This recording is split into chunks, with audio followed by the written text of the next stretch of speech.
আজকের এই এপিসোডে তোমরা দেখতে পাবে শপিং মলে সোনিয়া আর রাধিকার মধ্যে কী সব ঘটনা ঘটেছে। রাধিকা প্রথমে চলে যায় অফিসে, তার স্বামী খাবার ভুলে গেছে, তাই খাবার পৌঁছতে। অফিসে রাধিকাকে দেখে সবাই কিন্তু অবাক হয়ে যায়। অফিসে গিয়ে সবাই তারা একে অপরের সঙ্গে আলাপ করতে থাকে। আলাপ করতে করতে হঠাৎ চলে আসেন অফিসের বস। আরে তোমরা এখানে সবাই, আর তুমি কখন এলে? কি ব্যাপার আজ? স্যার, আর রঘু খাবার আনতে ভুলে গিয়েছিল, তাই ম্যাডাম তার টিফিন এনে দিয়েছে। তো বৌদি, তোমার হাতের রান্না আমাদেরকে কবে খাওয়াবে? এমন কেন বলছেন? চলুন না, এখনই আমার হাতে রান্না করে খাওয়াবো। অফিসের সবাই একসাথে ডিনার করতে বসে যায়। আর এদিকে দেখুন, সোনিয়া ম্যাডাম তার জিনিস কেনাকাটার জন্য খুব বিজি আছেন। আর সোনিয়া ম্যাডাম এতটা ঝগড়ুটে মেয়ে, দেখুন যে বিল কাটছে তার সাথেও কেমন বকাবকি করছেন। নিন, আমার বিলটা কেটে নিন। 1 ঘন্টা থেকে দাঁড়িয়ে আছি, তাও কাজ করতে পারছে না। এত স্লো কাজ করে না এরা।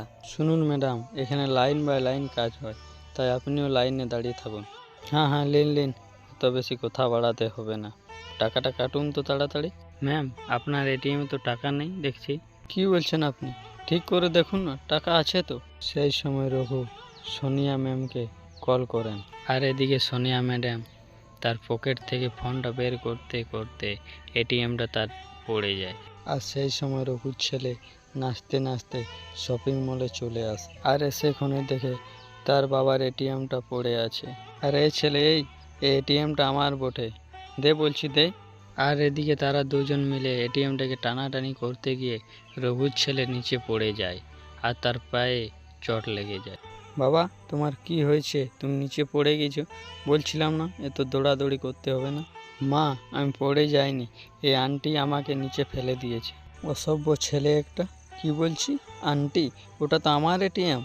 এই করতে করতে তাদের মধ্যে খুব কথা কাটাকাটি শুরু হয়ে গেল। তো বন্ধুরা, আজকের ভিডিওটা আমাদের এখানেই শেষ হলো। তো তোমাদের কার কেমন লেগেছে একটু কমেন্ট করে জানিয়ে দিও।